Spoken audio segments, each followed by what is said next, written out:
All right, baby, here we go. Man, what a time to be alive. The best slate of the year, outside maybe of Christmas Day basketball. It's the NFL Deeper Dive Thanksgiving edition. Calling it the Thanksgiving feast here. Get festive. Dave Lochran, Chris Spags, and the man, number one ranked player in the world, Alex Baker, Awesemo himself. Boys, it's Thanksgiving Day coming up tomorrow. For everybody traveling, Spags, everybody that won't be around their computer, won't be able to make big time adjustments. We got them covered right here, right now. You can't do it any better than this. Yeah, we're diving deep today. We're deep in the dive. Oh boy, we're deep diving right into all the turkey carcasses. We're doing all the things that we can do, and of course, as always, comes courtesy of Yahoo Daily Fantasy Sports, where YSRP's I love this guy. I love this guy. I don't know about you, Lofty, but I've been booking all of my travel and Thanksgiving purchases entirely with YSRPs because they're just as good as real cash. You walk into any sort of grocery store and you go, "I'll have the biggest turkey you could find." You slap down a bunch of YSRPs on the table, and then they're like, "Oh, here you go, sir. That's even pre-cooked for you." That's what YSRPs get you. So I would go and use that promo code Awesemo and get my $30 free right now at Yahoo Sports. No question. And in all seriousness, those YSRPs upon depositing are as good as cash. Not to buy a turkey, but to be used on the site to play and win real money at Yahoo Daily Fantasy Sports. Go to awesemo.com, click on the NFL link and the articles. You'll see any of the free articles up there by EMAC. They will have the link right there at the top. I'll tell you what, though, Alex, we had the $75,000 turkey trot with $25,000 in overlay. That contest filled by yesterday morning. Yeah, I mean, you gotta love it. Yahoo had kind of a doorbuster deal, and it went way early, just kind of like what you imagined. So I'm planning to line up and camp out for their next one on Black Friday. The turkey baller is there right now. $11 to enter, $28,000 in prizes. I was kind of upset I missed out on the 75K one, but what are you going to do? Head over to Yahoo Daily Fantasy Sports. Get them YSRPs upon signing up. Use the sign-up code AWESEMO when you do, AWESEMO, and head over to Yahoo Daily Fantasy Sports, where only you can become a baller, friends. All right. So we got 3 games, Alex. The big thing here, and then I want to throw this to you, same question, Spags, but Alex, the thing about this slate that makes it interesting is they're all separated by like 4 hours. And now we have news that Julio Jones hasn't practiced. Like, he might not play with this shoulder ailment. New Orleans, Atlanta is already going to be very chalky. And now we're left wondering what's going to happen. How do you approach a slate like this? Because I think it's a lot more than just the plays here. It's way more than just who are the good plays. How are you approaching a 3-game slate like this with games separated each by 4 hours? Yeah, I think not only is Julio questionable, but we have Ben Braunacker and Taylor Gabriel not expected to play. So pretty intriguing slate. But actually, to answer the question, I mean, like, I think the key is if you have players in the late game, maybe have a few of them because you're going to want some roster flexibility to swap off if Julio's out. And I mean, that game is probably the one that you're going to want to really get on. So I think that having some sort of plan to late swap and maybe taking advantage of people who are having too good of a time with their family, not paying attention to NFL news. Spags, where are you at on this? Yeah, so to me, I mean, we talked a little bit before it came on the air, but I watched a lot of that Atlanta game last week. Julio did leave part of that game with his shoulder injury. And a guy who came in was Christian Blake, who sounds like a CW star who probably might be appearing on Arrow or something like that. But he is, in fact, the facsimile Julio Jones who is out there. I think, too, I'm also intrigued by Austin Hooper. He's been practicing on like a side field, but the MCL injury they had should have him out a few more weeks. My boy Jaden Graham had an amazing one play and then got only one target besides that in that opener of that game. And he ran a ton of routes last week. So I do think there are a couple key injuries in that Atlanta game in particular that we need to know the status of today, hopefully. It's a very early start tomorrow. And I think, yeah, as Alex mentioned, just having some flexibility in there, being willing to go from like Julio Jones to Ridley or to Christian Blake or to Russell Gage is going to be something where you're going to end up leaving a lot of money on the table potentially, but you're probably going to have to do it because that game seems like it has the biggest potential by far on the slate. Alex, when you're crunching lineups for a slate like this, because there's only 3 games, Are you doing anything like significantly different than you normally would? I mean, does your process change a ton when you work from a 11 or 12 game slate down to a 3-gamer? Absolutely. I mean, I think that 3 game slate is tremendously different from your typical Sunday slate because the guys are way higher owned. So there's going to be guys upwards of 50% here probably, and that adds a lot of game theory to it. Where normally you can kind of pick the best plays and have a pretty good shot. Here, I think you're going to need to kind of mix it up a little bit more. Let's dive into it, boys. Chicago at Detroit. Now, like I said, New Orleans and Atlanta is definitely going to be a popular game. On a 3-game slate, they're all going to have quite a bit of ownership, but your top tier, the highest echelon plays are all from that one for the most part, outside of maybe one or two. But this one here, Spags, 38 total, 38 over under for the Bears and Lions. Lions are 3.5-point dogs at home. They have a 17.3 implied total, 20.8 for the Bears. Two pretty anemic offenses with Driscoll at the helm and Trubisky quarterbacking for the Bears. Let's kick it off with the home team and the Lions. Matthew Stafford, as expected, should not play here. He's not officially ruled out, but I don't think there's anything to suggest that he's going to play at all. Jeff Driscoll also has that Q tag, but I'm assuming that he's going to play. I don't know though. Matt Patricia said he's pretty sore. So, I mean, it could go from bad to worse for Detroit. Even if he does play, how much interest do you have in the Detroit Lions offense? Yeah, I like Jeff Driscoll. I mean, I've talked about him before in the last couple of weeks. He had a tough week last week against Washington, had the most sacks he's had so far as a starter for Detroit, and just really got his ass kicked in that game, to be honest, which kind of a surprise going against Washington, but they got good pressure, kept getting to him over and over again. We talked about the ownership on this 3-game slate. There was really none on Detroit. I mean, we have nobody above 5%, 5% projected ownership amongst all these guys. And that would make you think, I guess, Kenny Galladay is the only guy, but I guess Jones too, whatever, but still not enough. Like they're all in green to me relative to ownership, whereas all the other guys are in red. So I think that sort of seems like a spot where you might want to attack, but I really do think Chicago's defense is so cheap and they really should just lay a whooping on Detroit. Getting good pressure. They're actually a good defense. Detroit, I think, has been up and down at best with Driscoll at quarterback. So I don't have a ton of interest here. I could see taking Marvin Jones and even taking Marvin Jones with that Chicago defense. Jones has been Driscoll's preferred target, but I really find it hard to believe Bo Scarborough gets going against Chicago. I find it hard to believe Driscoll has the same decent day he had the last time out in his debut against Chicago. So I don't have a ton of interest here, but hopefully Alex does, and he's going to be really contrarian. Yeah, it's not a game that really has all that much appeal. Scarborough did play 51% of snaps last week, 49% in week 11, but he's not involved as a pass catcher at all, Alex. And it's a difficult matchup against the Bears team that doesn't give up big plays. Does Galladay or Jones, or going down to like a Danny Amendola or TJ Hawkinson, anything here that appeals to you? And by the way, I should mention TJ Hawkinson was also limited at Tuesday's walkthrough with a shoulder injury. Yeah, I mean, I think that the Bears defense is going to be the most popular play in this game for sure. I think when you're comparing it to other teams, I mean, Dallas versus Buffalo is kind of appealing, but the Bears versus Detroit, that seems kind of like a lock. So I feel like people are going to take the defense. So I think one contrarian play that works well in a 3-game slate that I normally wouldn't do is taking the offensive player against the defense. And I think that these Detroit Lions players are going to be pretty low owned. So I'm not taking some stabs on maybe Bo Scarborough, as you mentioned, who, if the game flow is right, could have a big day on the ground. Marvin Jones and Kenny Galladay. I think that you could kind of have a contrarian lineup by having them with the Bears D. So I'm glad you mentioned this. I crunched some preliminary lineups this morning just in preparation for the show.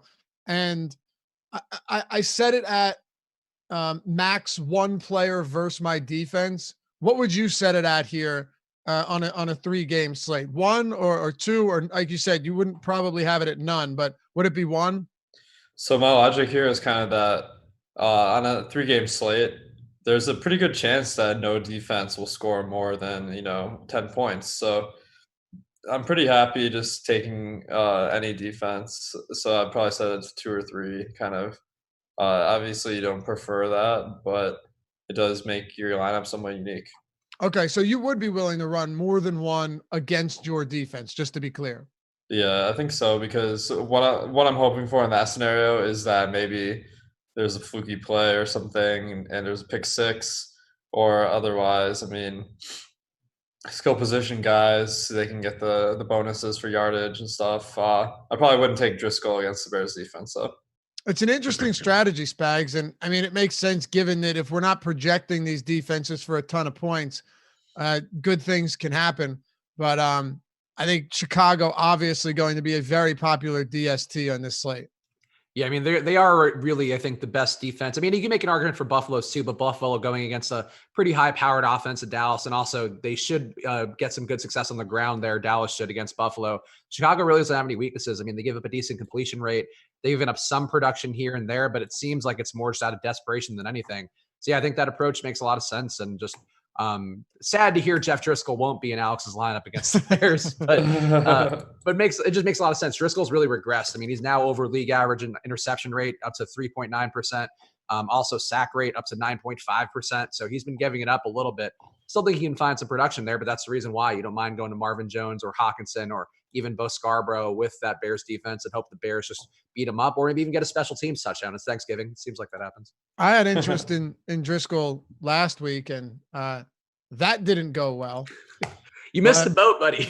We were having a party the week before. You're telling me. Now he's going to come in and smoke the Bears. Just watch. Spags, the opposite side's kind of interesting, though. I'm generally not someone that's loading up on Bears, but we've got only 6 teams.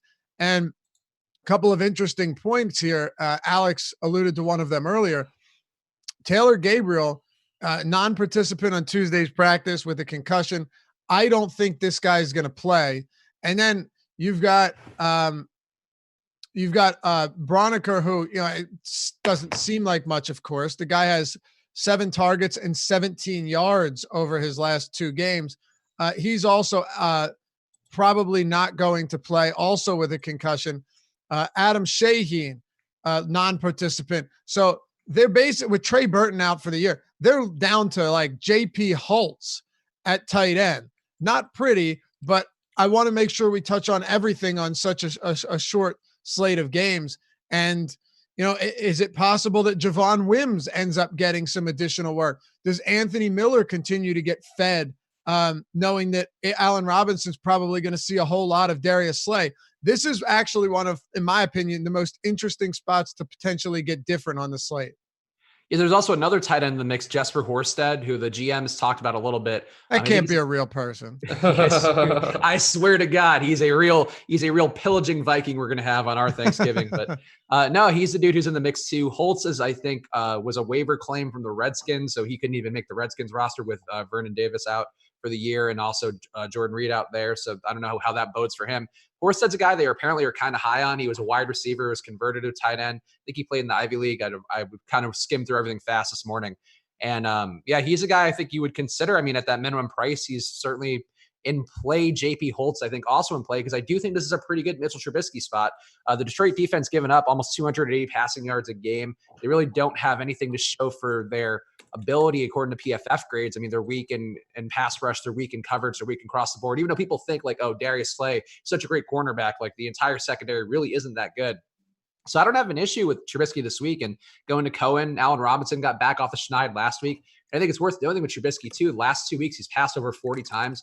Could be a bit of a game script thing, could be that. But I think they're showing a little more confidence in letting Trubisky just throw, which I think is a good thing, even though that can have some bad results. Just him being involved and him being not completely getting the whole barrier put up in front of him where he's going to throw 20 times a game.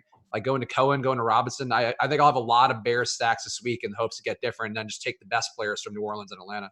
Yeah, man. It admittedly scares the shit out of me, but here we are. And something too, Alex, when you look at this matchup, I think Spags just did a pretty good job of breaking it down. Justin Coleman, Detroit's corner, opposite Darius Slay, has allowed the 3rd most yards in the league this season among any corner. He's allowed the 4th most yards after catch. And get this, no corner has allowed more touchdowns in coverage than Justin Coleman. Josh Norman and Byron Murphy have both allowed 7. along with him. It's been brutal. He's allowing, I'm going to keep going, 1.63 yards per snap. It's, dude, you can't, you're not going to find that many better matchups than this. So if, and I agree, Spags, it's not like Slay has been an absolute lockdown guy, but here's the way I see it, Alex, is even if you're seeing shadow coverage with Darius Slay, it does feel like Anthony Miller does have a very, very, very appealing matchup against Justin Coleman and the Detroit Lions.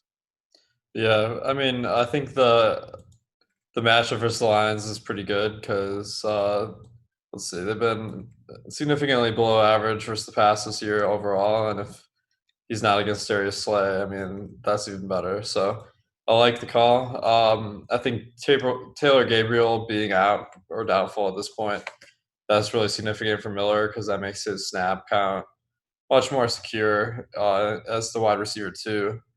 And I kind of agree with what you guys are saying about Wims and Holtz being kind of maybe guys you could take a stab on that your average football fan hasn't really heard of them, so they may go under the radar. I also throw out the name Cordarrelle Patterson. He's their kick returner. So if you're going to the Bears D, if you want to get real cute, maybe you could stack him up. Oh, that is getting real deep. Well, we got a 3-game slate, so we can go into the deepest dive mode. Exactly. Yeah, he is one of the best kick returners too. Spags, what are you doing about the backfield? You talked about Cohen a little bit, him and Montgomery. Would you set a limit to not play Montgomery and Cohen together? Would you be all right rostering them together? Which one do you like more? I would definitely prefer Cohen. It seems like the touches have been pretty even between the two. And maybe that's the reason to go to Montgomery. We're going to have Montgomery at less ownership. The price up being a little bit higher than Cohen's probably going to push people towards Cohen, maybe even more than our first run of ownership has.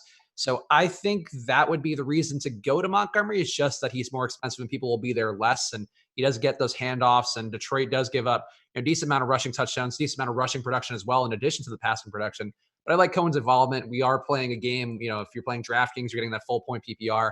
Even now on Slice, we're getting the half point PPR. Cohen seeing, 6 to 8 targets a game. That does add up pretty fast. So if Montgomery doesn't have the touchdown upside, you're then, hoping that Cohen can get the catches there that make up the equivalent of a touchdown. I think that's a bit more appealing to me. So I would not play them together personally, but if you're trying to get weird, I guess that's one thing you could do. But I think the passing game here is just much more appealing. Like Allen Robinson at under 20%, he's going to get a lot of deep targets this game, and he should be able to beat Detroit's coverage, I would think.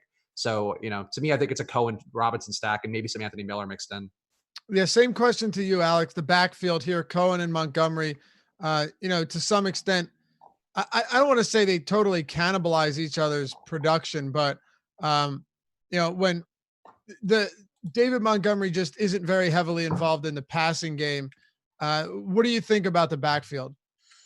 Pretty hard to pick between the two as far as who's in the better spot. Because it is so game flow dependent. I have them projected about equal on average. So I'm probably going to lean towards the one that's cheaper on whatever side I'm playing on, which actually varies a little bit. On FanDuel, Montgomery is cheaper than Cohen, and the half point PPR really leads me to Montgomery as a better play. On Yahoo, it's flipped, where Montgomery is more expensive and Cohen is probably better. And then DraftKings, Cohen is probably a much better play because of the PPR. Okay. You guys want to hit on anything else here? I think we covered it all for this game. I think just Marvin Jones' target load with Driscoll is one thing. He, to me, would be the most appealing play to run back if you are going to play the Chicago defense. It's because he's been seeing a lot more work than Golladay, even though they're running the same amount of routes. For whatever reason, Driscoll's favoring him in pretty much every matchup. So I think that's worth noting when you are picking between the guys. I still don't have an issue playing Golladay, but I just think it has been like he really does look Jones's way a lot. And, for whatever that can matter on a short slate, I think that's something that's worth being aware of. Yeah. And in 2 games, in these 2 games with Driscoll, 3. Has he started 3? Yeah. Oh, okay. I thought for some reason I thought he started 2. Marvin Jones has a red zone target in each of his last 2 games. So there's that. Not bad. You're right. Yeah. He did start against Chicago. Yep. Oh, so he's got Chicago again. I didn't know. I forgot he started against them. Then they may figure out his magic now, unfortunately. Yeah. Buffalo and Dallas. Spags. This has a pretty high total, actually. It's only 1.5 points lower than New Orleans and Atlanta. 47. The Cowboys are 7-point favorites at home, 27-point implied total, 20 for the Bills. Let's kick it off with Dallas here. I want to get into your ideas of how you approach this matchup when it comes to the pass catchers first, and then we'll get into the run game. But Amari Cooper will get the Tre'Davious White treatment. And, look, some people don't pay too much attention to that. And I get it. Amari Cooper's been very good this year. He's done a good job of beating tough coverage last week, being one of a few exceptions, even though he left that game for a bit. But White's been phenomenal. And there are other ways that Dak Prescott can move the ball, which is why I find this spot interesting. So assuming Amari gets the shadow from Tre'Davious White, I don't see why he wouldn't. Do you still love him there? Or do you like guys like Gallup and Randall Cobb and maybe even Jason Witten here as secondary options? Yeah, I mean, I don't love the matchup against the Buffalo pass defense in general. Even though Tre'Davious White is the main eventer there, he's definitely a guy who can take a guy completely off the board. I do think the defense overall has been pretty good. I mean, opposing QBs passing for under 200 yards a game, actually under 190 yards a game against Buffalo's defense. Also just a 61% completion rate and not a high passing TD rate, under 2%. So they've been really limiting every single factor related to the pass game. So I would be less into Dak this week overall. That said, though, like I think you're right. Like I think going to the other guys, like Gallup is in a not bad matchup at all. On the other side, he's not going to be seeing anywhere near the quality of coverage that Tre'Davious White brings. At the same time, too, Randall Cobb's been getting 7 targets a game in his last 3 or 4 games. I think I don't have that in front of me, but that's still one of those things where people may be sleeping on that. You think the games are outliers. I certainly thought the games were outliers, but if the target loads are going to be there for him, and also we're going to see tighter coverage on Amari Cooper, who's also been banged up, I think you could see Cobb benefit too underneath. So I don't mind going to these guys, and I guess going to a Dak stack with Gallup and Cobb would be certainly more contrarian, based on the ownership. But I would prefer the run game by quite a bit because I don't know that Dak, this to me seems like a game where Dak kind of steps on his own, is a bad phrase, steps on his own dick a little bit too much to have the full production that he would want to have. It's Thanksgiving, right? So we can something more profane. If you think about that, that was a huge compliment to Dak Prescott. Right. He's still well to step on his own genitals as part of that process. Well, never mind. All right. I was saying it's very difficult to do that. Okay. Unless you're well equipped. That's the point I'm trying to make here. Anyway. I actually have that problem all the time. That's why you're sitting down. All right. Alex, talk to me about Dallas passing game, and then we'll get into the running backs here. So I feel like Dallas, because of how popular they are and how like many casual fans are probably playing on this slate, has the potential to be a little bit overowned. But I mean, they are a good team still. I think I'm interested in Cooper. Like as you guys pointed out, it's a tough matchup, but him putting up a 0 last week maybe drives ownership a little bit down. People don't like to pick someone for that price with the 0 in the box score. But I mean, there's a lot of good fantasy producers here, like Gallup and Cobb, Witten, even maybe Blake Jarwin if you want to get really contrarian. But I think that you can play any of these guys. Okay. Now, when you're talking Zeke Elliott here, he's been disappointing this season, but his price is beginning to reflect that lack of production. And by lack of production, of course, he's still been one of the better overall fantasy producers at his position, but he hasn't been giving you those elite fantasy totals. And a lot of that is because this is the first time that Dak Prescott actually has legitimate weapons. He's got Amari Cooper, had him, for half the season last year, but a full season this year. He's got Michael Gallup, another season, much better than he was in his rookie campaign. And then Randall Cobb is a solid slot guy. So there are a lot of ways to get away from the run game and still win contests. Tony Pollard is seeing a little bit of work. He's actually seen 8 targets over his last 2 games, but Ezekiel Elliott, still the main guy here, 20 plus rushing attempts in 4 of his last 5. He's going to get around 3 or 4 targets a game. At 7,400, Alex, is this a top option across the board for you? Oh yeah, definitely. I mean, I think going site to site, he's gonna be one of my highest owned guys probably. Of course, it has been a pretty disappointing season because he's not getting as many targets as he did last year. That's the main factor that's different. But he's still getting a lot of the work rushing the ball. And compared to a guy like Kamara, who's the other top option, I mean, he gets all of the rushing attempts poached by Latavius Murray. So I think that they're pretty comparable.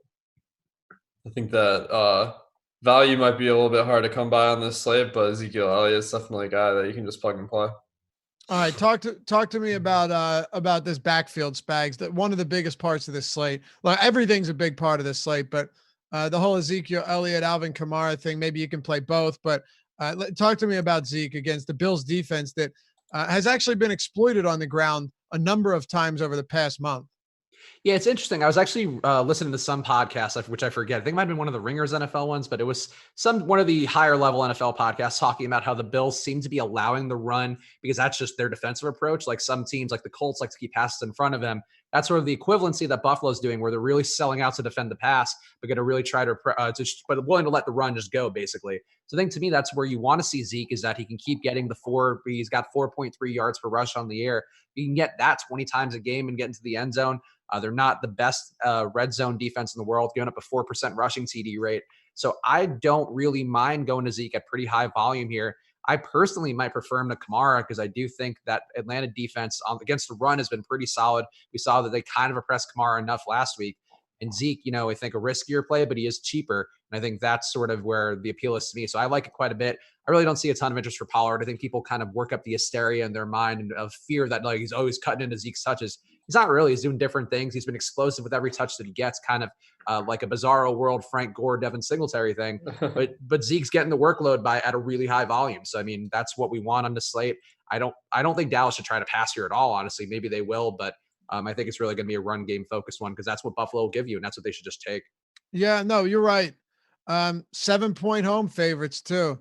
We've seen Dallas in spots where I'm like, oh yeah, they're just going to run the ball, and they end up not running the ball, or at least still going pretty pass heavy or more balanced than you would think in the first half. I think one of those examples was Miami, right, where Zeke still had 19 carries, but Dak Prescott just lit up that Dolphins secondary, and then we're left, wondering what happened with a whole lot of Ezekiel Elliott. I mean, he threw 32 times in a game that they won 31-6.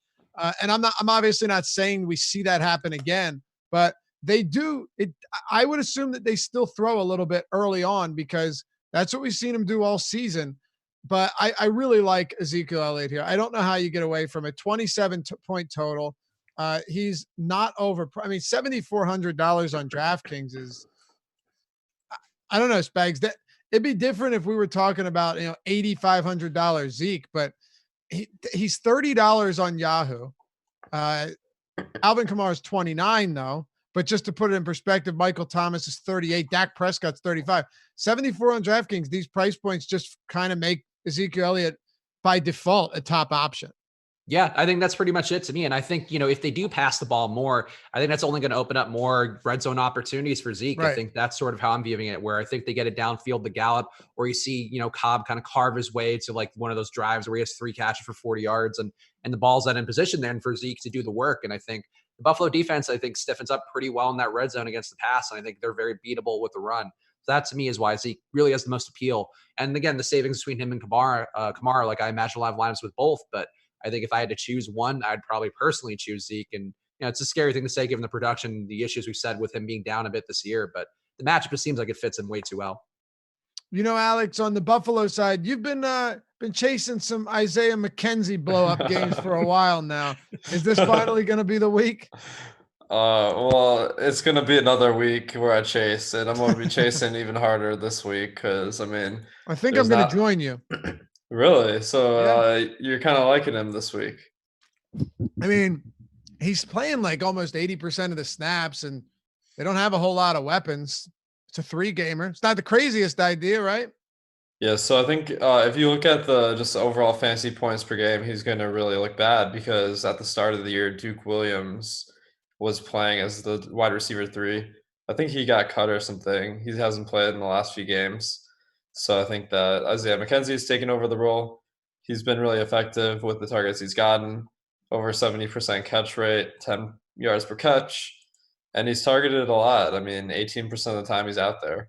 I think that he plays a little bit more when they're trailing because he's only in for the three wide receiver sets for the most part. But in a game where they're big dogs, I mean, that could easily win you a Slate. Yeah, and another thing too, Spags, you look at Isaiah McKenzie. Over the last 6 weeks, he has 4 red zone targets. It's pretty remarkable given a guy that doesn't really catch many passes. He played last week 76% of snaps, 78 before that, 54, 68. The work the opportunity for work for Isaiah McKenzie has been there. And now we have a 3-game slate with not a ton of like elite cheap options. He is almost the bare minimum on DraftKings, and he is the minimum on Yahoo. Yeah, he's actually cheaper than Duke Williams, so we don't even know if he's on the roster anymore. And Robert Foster, who saw a quarter of the routes, or actually a sixth of the routes that McKenzie saw last week. So yeah, I think that's a perfectly fine play. I actually made a couple of lineups by hand just to play around and see what the slate was looking like. And I actually ended up on Isaiah McKenzie in one because he's been in my head because Alex mentioned him many times over the last year. Yeah. So yeah, like I get it. I think, John Brown to me still the preferred play. He's going to see tougher coverage, but I think his speed, he has more speed than anybody in the Dallas secondary, and I think that's the preferred guy, but he's also significantly cheaper. So if you want to take that dart toss, and I think a game script too, where you see Zeke pull ahead. I mean, the Cowboys have the lead. They have the 2 rushing touchdowns early, and then Buffalo plays from behind, and we see the Josh Allen magic / the Josh Allen tragic, and then he just throws the ball up and could work out for anybody. But and I think that could certainly be Isaiah McKenzie. I like that. Magic Josh, tragic Josh. It's like our Josh. You make that up? Yes, I did. Off the cuff too. Did not prepare that with my script writers in advance. I can appreciate that. I can appreciate that for sure. Yeah, I mean, I guess another thing, though, Spags, is what are we doing with John Brown? What are we doing with Cole Beasley, who is not a particularly high upside guy, but he's scored in 4 of his last 6 games. It's pretty crazy. The guy's getting work on these like slant patterns or slant routes inside the 10, and he always scores on them. It's crazy. Yeah, Beasley's up to 0.5 red zone targets a game now on the year, which is more than you would think. He just doesn't seem like the red zone guy, doesn't have the size or anything. But also, Lofty, I don't know if you know this, it's a revenge game for Cole Beasley, so 10 extra projection. Would you look at that? No, he's like, to me though, I think this is kind of the spot where he's good. Dallas does let you throw a little bit more short. I still think John Brown can beat any coverage, but they're only giving up 7.8 air yards per target, 6.1 yards per pass. So that is a game script, or at least on paper, that is a Dallas defense that's going to allow a lot of the shorter kind of dink and dunk throws. And I think that's where Beasley thrives. Maybe more Devin Singletary too. I wouldn't hate seeing him more involved in the pass game. He's been getting a lot of work too. But yeah, I think Beasley and Singletary could be the guys who benefit from just guys who run shorter routes and can hit the flats a little more easily. Do you like Singletary? Like a lot?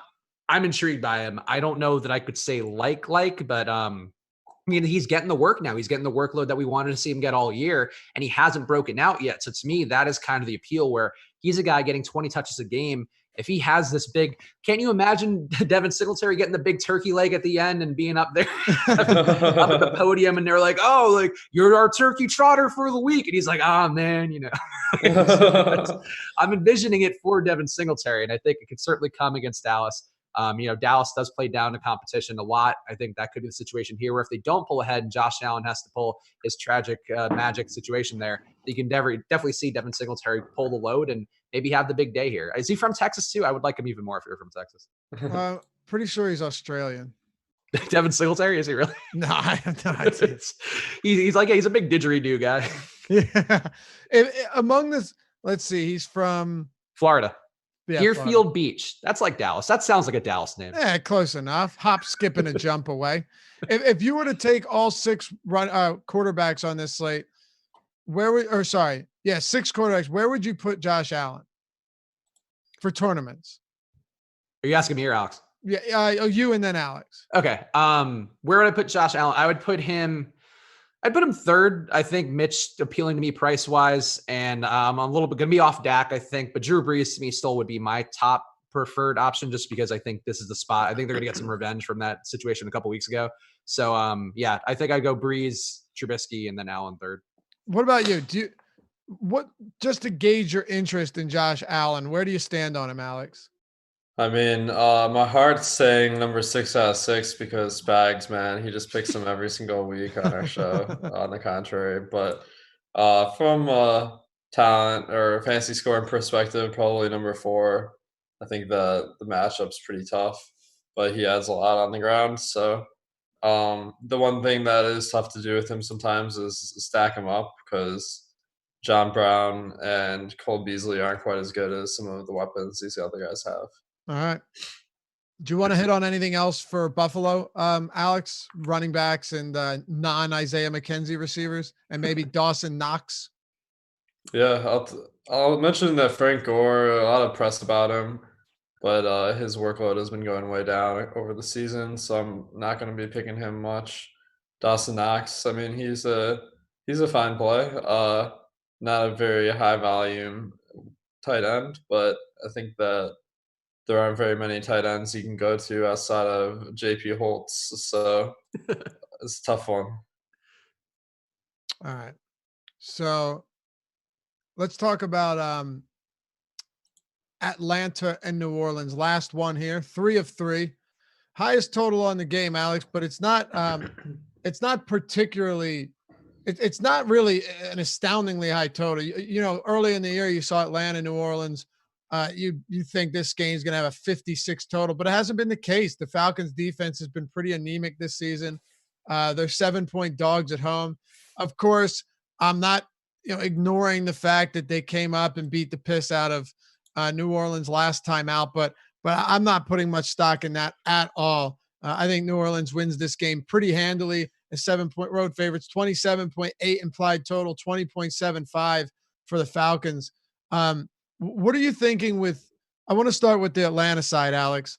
When my initial crunches, I did not get a lot of Matt Ryan. Like I was just coming in on egregious amounts of Dak Prescott and Drew Brees.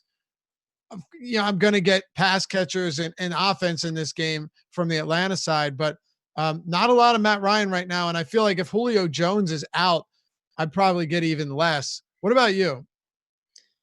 I think Matt Ryan is someone I always love to have because his potential for stacking is a lot higher than other quarterbacks because of the quality of his targets.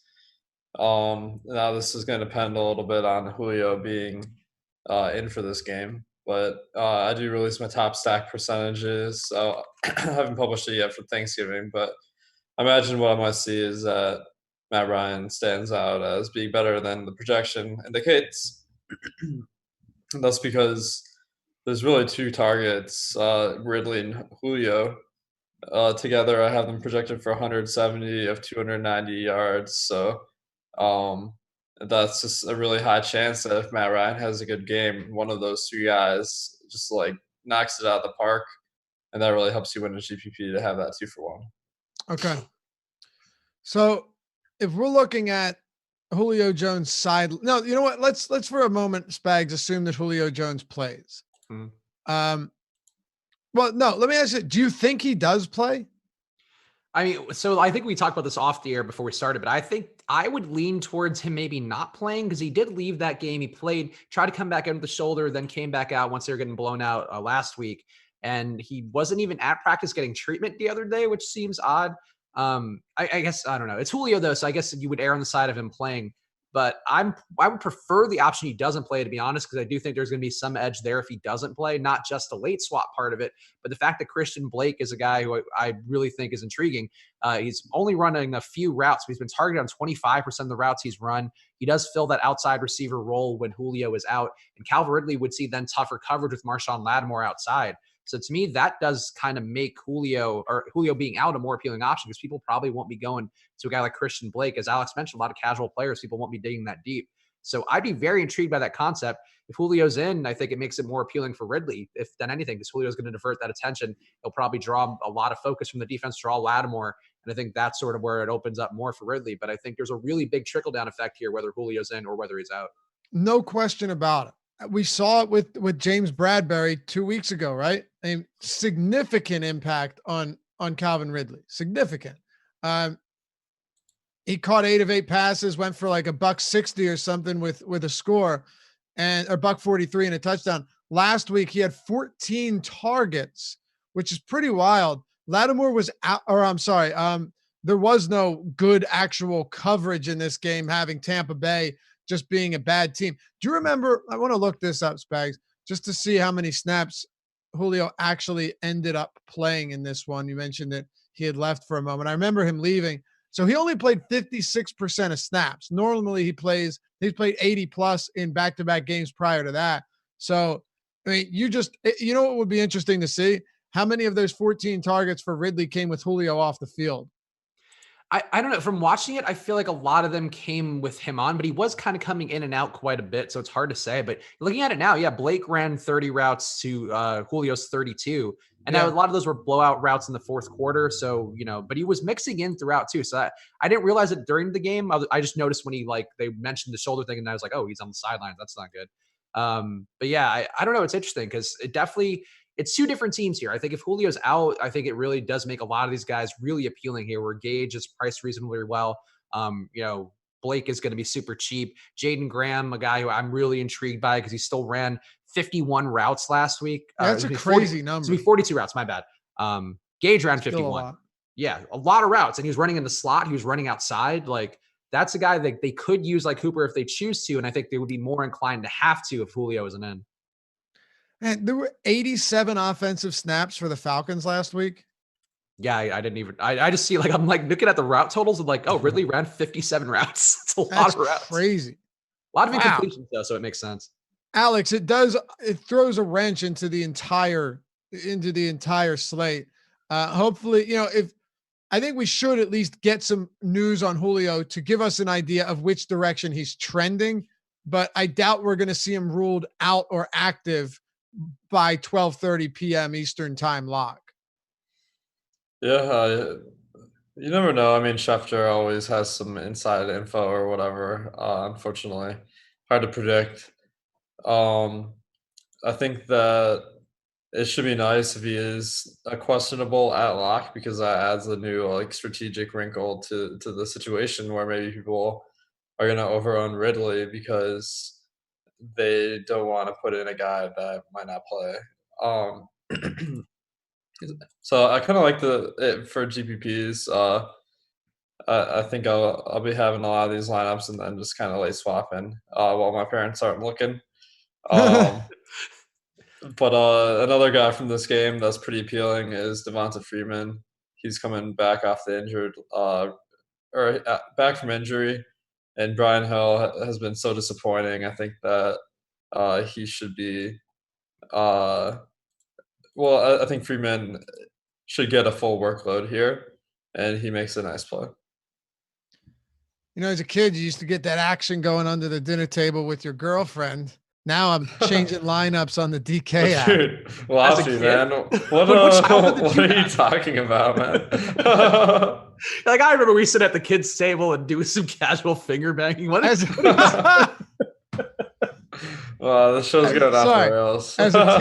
As a teenager, I'm not talking about having her. You know what? I'll stop while I'm ahead. Come on, Lofty Lothario over there.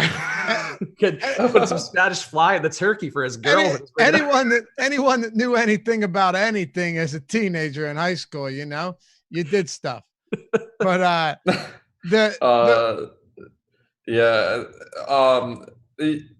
if you're a lucky teenager, I'll put it that way. I'll represent for these guys that didn't have a first kiss until after high school. All right, fair enough. Well, I'd still rather be you. So what are you doing with Atlanta? Run game, Alex. I think Devonta Freeman's going to play. Yeah, I don't think he has an injury designation at this point, so he's a guy that I think makes a lot of sense. He fits in nicely. Not a top play, but I think I like playing him. And let's see, there was one other guy I want to mention, but Matt.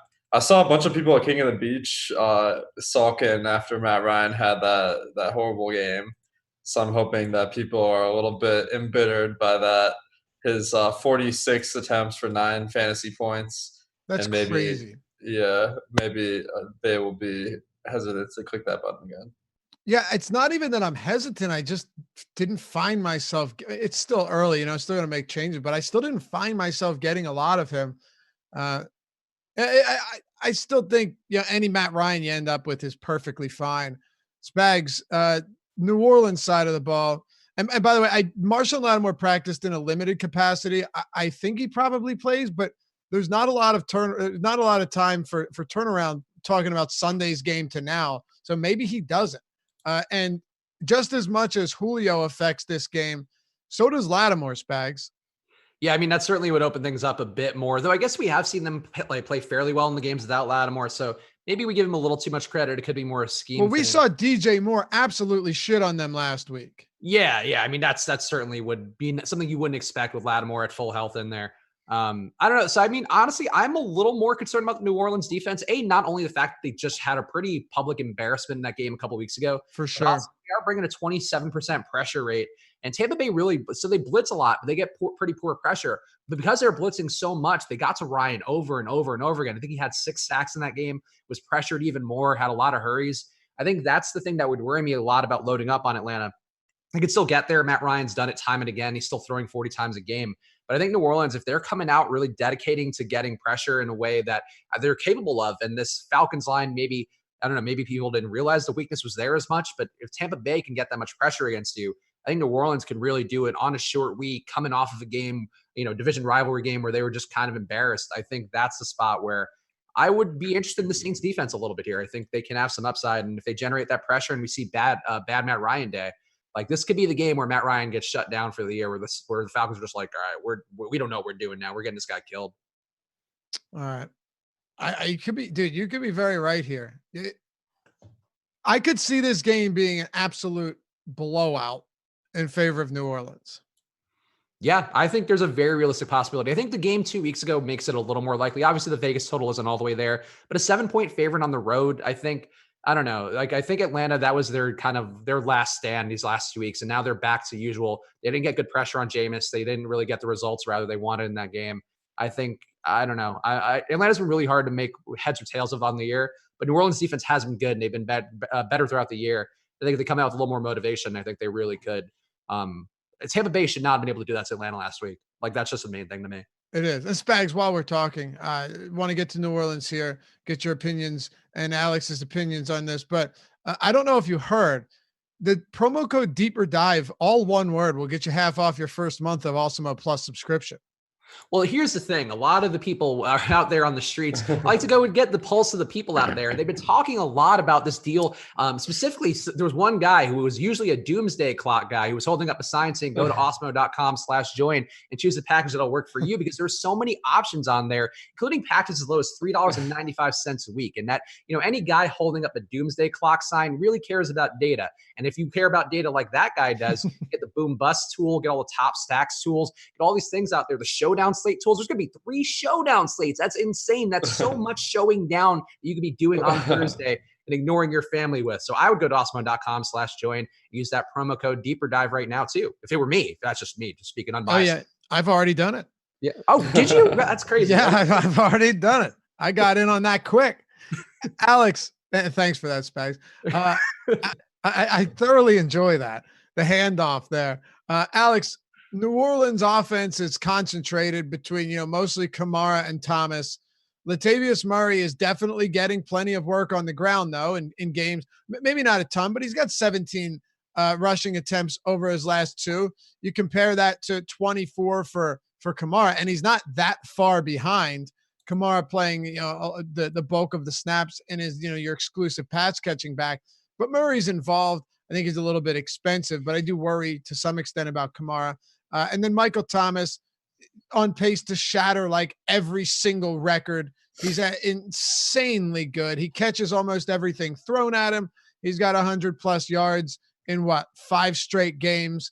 I don't really need to rattle off his credentials. He's good. And aside from him, you have Jared Cook, who had a 10 target game, then a 2 target game, then an 8 target game. I say that because you don't know what you're going to get from Jared Cook. He has been decent though, and he has been targeted in the red zone which is important on a slate like this at a weak tight end position. Because if you get that touchdown, you're in business. And he's had 4 red zone targets over his last 2 games.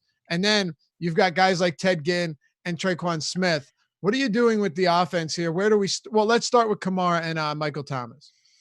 Man, Kamara and Michael Thomas, those guys are pretty expensive, so I kind of wish I had a deeper dive code to get 50% off of them. But this Michael Thomas guy, he's been pretty good. I see that 5 straight games over 25 points, averaging more than 100 yards a game on the season. So I have to imagine he's going to be one of the most popular players of the week. And I think that there's some interesting game theory there, with the Julio situation, where maybe if you're up there but not at the top, you might switch from Michael Thomas to Julio or something like that if you need to make a comeback, because a lot of people are going to have Michael Thomas. Kamara, not quite as good a player, but he gets targeted at an elite rate 27% of the time that he's running a route. So if New Orleans is trying to move the ball, you have to imagine Kamara is going to be getting a lot of targets and PPR points. Spags, what are we doing with the 2 top guys here in New Orleans? I think everything Alex says is like clearly on point. I think Michael Thomas at this point to me is getting it didn't work out quite this way yesterday, but for basketball like Luka, where people are just like, just play him, he's going to have the floor. And most of the tournaments out there, he wasn't in the optimal lineup. But he was a guy who ended up just giving enough of floor to be valuable and be good enough to win a tournament. I think on the 3-game slate, I would say the same for Michael Thomas, where it's hard to imagine him not getting that 20, 25 fantasy points. Even in the doomsday scenario for Atlanta for New Orleans a couple weeks ago against Atlanta, he still had a big day there, and he just keeps getting going, even when Breeze is under pressure, when things go south. So I really do like him quite a bit. Kamara, I talked about earlier with Zeke. I'd rather go to Zeke. I think Kamara, though, 20 touches in the last couple of games, also getting a lot of that pass game work, which is going to give him that floor that we want for PPR, for the full point PPR rather. So I don't have an issue with Kamara. I think I'm just less inclined to get there, but I'll probably at least be with the field overall. I think I'll be a little bit over on Zeke. I'll probably be a bit under on Kamara, but that's just more of a price thing than anything. I think he's still a fine play. The guy I do want to bring to you guys' attention, though, and I'm curious, he's my personal Isaiah McKenzie. Ted Ginn just keeps kicking me in the dick over and over again, but 4 deep targets last week, 150 air yards. They're finally going to Ted Ginn deep. They haven't been doing it as much this year. This is the spot to me where Ted Ginn is now a viable pivot to Jared Cook, who's been basically the number 2 receiver. Jared Cook's been really good the last few weeks, but if he's going to be 50% owned and Ted Ginn's going to be under 20, I think Ted Ginn can take that pass production that Cook usually gets and be the stack alongside Thomas. And I think I'm really interested in that idea because nobody's playing Ted Ginn and he's actual value. I'm with you here. And he's cheap. He does have opportunities on the deep ball. He's going to have a lot of bad games, but so is almost all of the value here. I'm with you, Spags. I don't think going to Ted Ginn against a inferior Atlanta secondary is all that crazy, actually. And right now we got him projected at 10% ownership on a 3-game slate. That's not a lot of ownership whatsoever. No, I mean, look, he's been running the routes. He hasn't been as involved as he was last year. And I think, too, people are always intrigued by Traquan Smith. I've seen a lot of people in our premium Slack and some of the content that I do in our YouTube channel, obviously all the people talking, and people always want to go to Traquan Smith. They want to get his big days, but Ted Ginn is just the same ability to get the big days. And again, like 150 air yards last week, they were finally throwing it deep to him. This is the most he's had all year in a single game.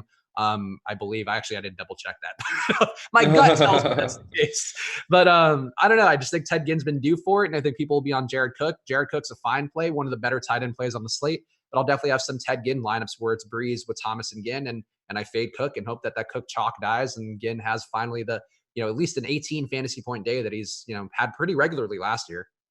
If you guys enjoy the show and you want to help support us, hit that thumbs up button, like the video, subscribe, and hit the notification bell as well. Appreciate all you guys tuning in as always.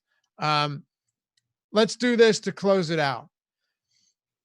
Alex and Spags, from a strategy standpoint tomorrow, and like I pointed out a lot throughout the show, that matters a whole lot more than like who you think is the best play.